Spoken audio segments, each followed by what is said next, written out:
Ciao mga kapo, ako si Kapo Ride Your Life PH and welcome sa ating panibagong motorcycle adventure.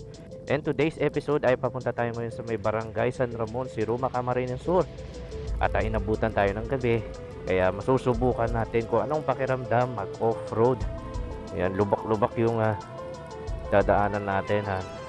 Kakaibang experience na naman to dahil hindi natin halos makita kung ano man yung pinakadulo na nasa kalsada. Kaya medyo challenging itong pinaggagawa natin. At kasama ko nasa likod ko si Kapo Makisig of Makimoto Garage at sinamahan tayo sa ating trip. Kasi yan, ay may tao, sorry po. Kami naglalakad na tao tapos ganun kadilim. By the way mga kapo, no, sobrang dilim dito. Kung kaya ko napapansin, binubuksan namin lahat ng ilaw kasi limited lang yung nakikita namin. And kasama na din dun yung tinatawag na factors na medyo lubak-lubak, ayan, yung mga putik, kaya kailangan bukas yung mga ilaw namin kasi dahil kailangan namin makita at matansya tulad yan. Ayan, grabe. Ayan, sige, try natin to. Pwede ba to? Oh shit, ay putik yan, ang lalim. Ining, nalubog ako. Nangiya. May pumasok ba? Pumasok ba? Ako po, patayin ko muna. Oh Lord, ako, patayin ko muna. Nalubog ako. Alang yan, nakala ko nadali ako dun. Nadali ako dun. Doon ka na lang sa doon ka sa may ano. Wag ka dyan malalim dito. Nadali ako. Akala ko mababaw yung putik lang yan. Tula ko muna. Nangyata. Ay, nako. Hindi naman sanang na mapahamak si ADB. Kailangan itulak ko. Tulak na lang natin. Ito natin. Bigat. Ay, nako. Tumulubog ako, ha. Nangyata. Ay, ito. So, nalubog tayo. Miscalculate tayo dun. Sabi ko muna dito. Ito. Wait lang. Diyan ka na lang sa may ano, yung sa may kaliwaan dyan. Pwede naman pala dyan. Ay, so, check ko nga muna sa ADB.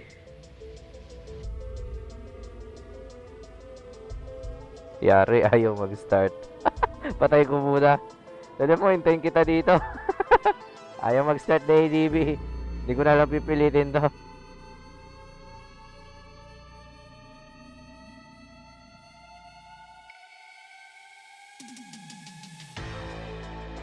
Kanina, ewan ko kung nakuhaan sa camera, pero lumubog talaga yung ADB. Nakuhaan ata dito sa 360 natin mga kapo. Sabi naman ni Boss Makisig ay okay naman to. Kaya proceed pa rin tayo sa ating destination. Yun yung kalsada. Halos may bitak-bitak. Medyo maswerte tayo dahil hindi masyado umulan dito at tuyo yung lupa. Dahil kung umulan lang dito mga kapo ng isang araw ay dilubyo ang ating dadatnan. Dito tayo magpapalipas ng gabi. At bukas ay mag-explore tayo at susubukan nating tumawid ng Butawanan. Kung makakatawid. Diyan dito, ay putik, ito na. Dito tayo, pinakakanan. Ayan o. O sige. Sige, ikaw naman.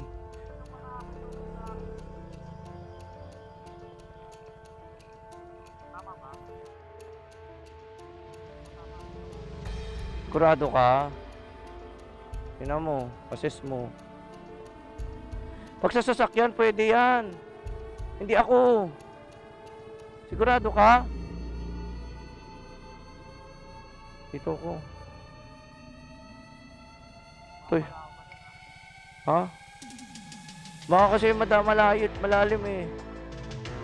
Ha? O teka lang, ano yun? Sa mga damo. Gagawa ko ng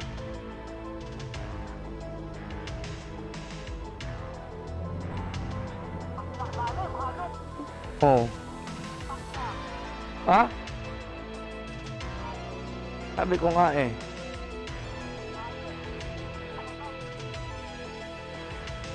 Kaya sabi ko hindi ako pwede dyan. Sa'yo kasi yan o, adventure bike ka eh. Yung akin, panghili, tapos air filter. Baka magkaroon ako ng hydro choke. At may napanood akong vlog nito na hindi nako-compress ang tubig. Kaya masisira yung cylinder. Black pa tawag doon. Tapos nadamay mo pa ako. Ano to? Ang tambucho okay lang naman mapasukan ng tubig no kasi pabuga naman yan, di ba? Pagka-on natin, may mga lumabas na tubig sa may CVT natin. So papabuksan ko dun sa mismong motor shop. So papalitan ko na to kagad ng gear oil mga kapo dahil sigurado ako napasukan to. Ganito kadilim dito mga kapo sa San Ramon.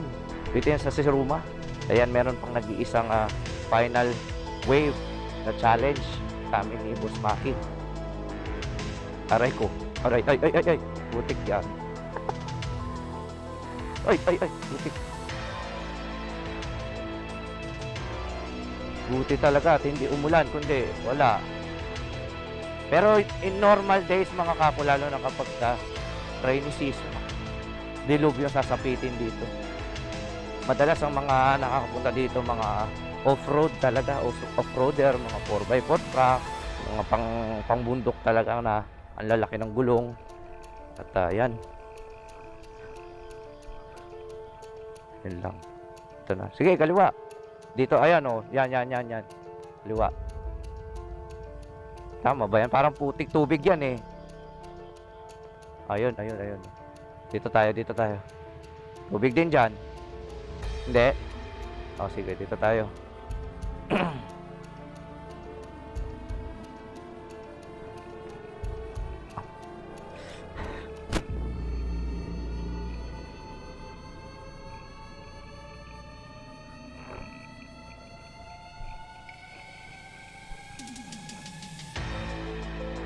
Saan na yan?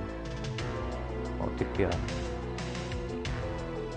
Kaya kung napapansin nyo, ang daming mga bakas ng mga off-roader dito. Dahil mula doon hanggang dito,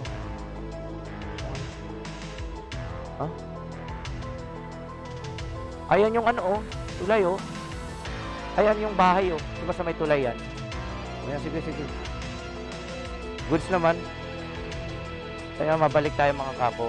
Kung papansin nyo, mula dito sa 10 o'clock side ko hanggang dito sa may 3 o'clock side ko ay talagang gumagawa ng sariling daan yung mga 4x4 off-roader na mga sasakyan dahil sa sobrang putik kailangan gumawa ng daan. Kasi kung tubig ba dyan? So, tulad nito, nasa gilid tayo just to be safe. Ayan, dito. Ayun ang kalsada nakikita ko. Ayan, ito na yun mga kapo. Ito yung final word. So bali may 4 na extreme challenge dito. Buti na lang talaga at hindi umulan dahil pasakit dahil gabi na tayo nakarating dito. Naku, ayan na. Ayan. Saan tayo? Ito. Hindi, putik ba yan? Umpisaan mo. Wala.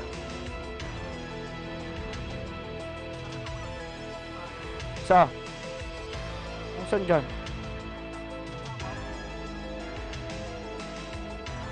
Tangina, pag ako nahulog. Hindi, dito na lang para kumahulog ako. Kahit mo ako. Ay, puta, yan ang sinabi ko. Hindi pa. Gagapangin ko lang. Diba, gapang. Ginapangan ko lang.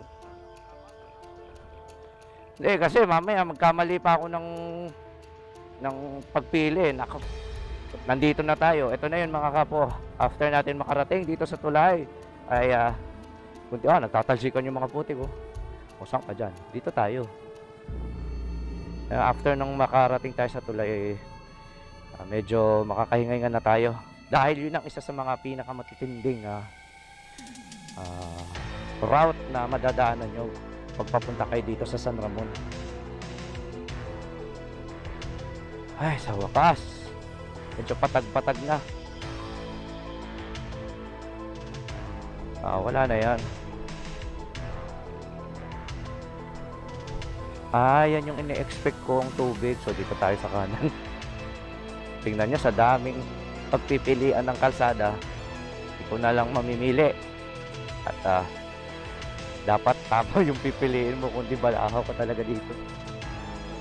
Ito yung maliit na komunidad dito sa San Ramon. Hindi nyo natatanong mga kapo, ang dating pangalan ng San Ramon ay Daldagon. Kaya kung mapapansin nyo yun doon sa may tuktok, yun yung pinuntahan na natin na Daldagon Peak. At ayan, tignan nyo, halos walang wala nung nasa, ayun, meron pa. Mga galing Kudkad to. Ayan.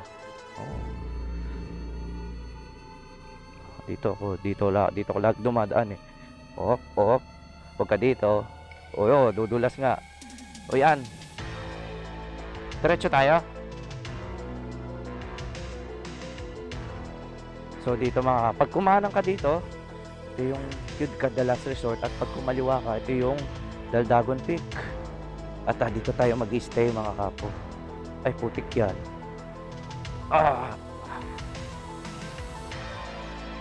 Ito. Ayan. Sa munting accommodation dito.